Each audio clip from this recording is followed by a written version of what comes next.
வேத வசனம் ப்ராப்பராக படிக்கும்போது உள்ள ஒரு தரிசனம் உண்டாக வேணும். வாழ்க்கையை குறித்து நான் எப்படி இருக்கணும், நான் என்னவா இருக்க வேண்டும், என் வாழ்க்கை ஆவி ஆத்மா சரீரம் குடும்பம் பொருளாதாரம் கையின் பிரயாசம் என்கிற காரியங்களை நான் எப்படி விளங்க வேண்டும் என்கிறது குறித்த ஒரு தரிசனம் இருக்க வேண்டும். வேத வசனத்திலிருந்து அந்த பொதுவான தேவ சித்தத்தின்படி அந்த தரிசனம் உண்டாக வேணும். இந்த சித்தம் இங்கே வாசிக்கிறோம் இல்லையா, இதுதான் ஃப்ரேம் ஒர்க்கை உண்டு பண்ணுகிறது. இதுதான் நமக்கு ஐடியாவை கொடுக்குறது நான் எப்படி இருக்கணுன்றது.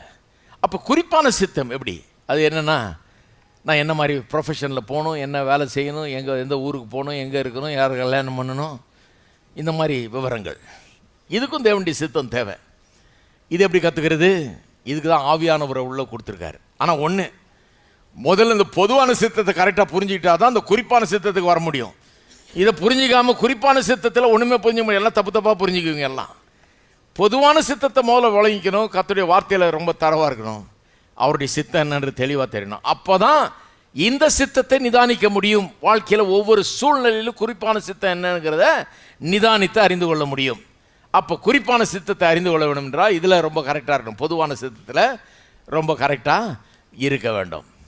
குறிப்பான சித்தத்தை எப்படி அறிந்து கொள்வது பாருங்கள். என்ன பரசையராக உண்டாக்கியிருக்காரு, உங்களை ஒரு இன்ஜினியராகவோ டாக்டராகவோ டீச்சராகவோ என்னமாகவோ உண்டாக்கியிருக்காரு. நீங்கள் நானும் வேறு, என்ன ஒரு மாதிரி உண்டாக்கியிருக்காரு, உங்களை ஒரு மாதிரி உண்டாக்கியிருக்காரு இல்லைங்களா. நான் உங்களை மாதிரி ஆக முடியாது.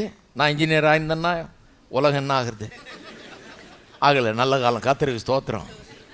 என்ன இதுக்காக உண்டாக்கியிருக்காரு, உங்களை அதுக்காக உண்டாக்கியிருக்காரு இல்லைங்களா. நான் கம்ப்யூட்டர்லாம் யூஸ் பண்ணுவேன், ஆனால் கம்ப்யூட்டர் இன்ஜினியர் ஆக சொல்லாதீங்க, பெரிய கோளாறு ஆகிடும் உலகத்தில். அப்போ கடவுள் ஒருத்தர் ஒரு மாதிரி உண்டாக்கியிருக்காரு, வச்சுருக்காரு, ஒரு நோக்கத்தை வச்சுருக்காரு ஒருத்தருக்காக. நீங்களும் நானும் சேம் கிடையாது. அப்போ எப்படி எதுக்காக நான் உண்டாக்கப்பட்டிருக்கேன்னு எப்படி அறிந்து கொள்வது, அதுக்கு தான் ஆண்டவரோடு ஒரு இணைப்பு தேவை. என்னை உண்டாக்கிற தேவனோடு எனக்கு ஒரு தொடர்பு தேவை. எங்கள் அம்மா அப்பாக்கே அது புரியாது, உங்கள் அம்மா அப்பாவுக்கும் புரியாது அது இல்லையா. இல்லைன்னா எல்லாரையும் டாக்டர் இன்ஜினியராக மட்டும் ஆக்குவாங்களா?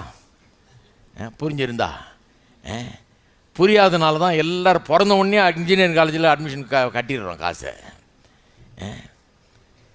ஏன்னா புரியல என்ன வாங்கணும்னு. நம்ம நினைக்கிற இந்த ரெண்டு தான் இருக்குது உலகத்துலேயே, நிறைய இருக்குது உலகத்தில். கர்த்தருக்கு தெரியும். அப்போ கர்த்தரோட இணைப்பு ரட்சிக்கப்படும் போது பாருங்கள், ரட்சிக்கப்படுறது ரொம்ப முக்கியம். ரட்சிக்கப்படுறதுனா என்ன, ரட்சிக்கப்படுறதுனா மதத்தில் சேர்றதில்லை, ஒரு சபையில் பேர் கொடுத்து மெம்பர் ஆகிறது இல்லை. ரட்சிக்கப்படுறதுனா அந்த ஜீவன் உள்ள தேவனோடு கூட ஒரு ஆத்மார்த்தமான தொடர்பு உண்டாகிறது. உள்ளத்தில் ஒரு இணைப்பு, அவரை அறிந்து கொள்ளுகிறது, அவரை தெரிந்து கொள்வது. அப்படி அவரோட பேசக்கூடிய ஒரு நிலைமை, அவரோட உறவாடக்கூடிய ஒரு நிலைமைக்கு நம்ம வர்றோம். அதில் என்ன லாபம், அவர் என்னை கரம் பிடித்து நடத்துகிறார், காட்டுறார் எனக்கு.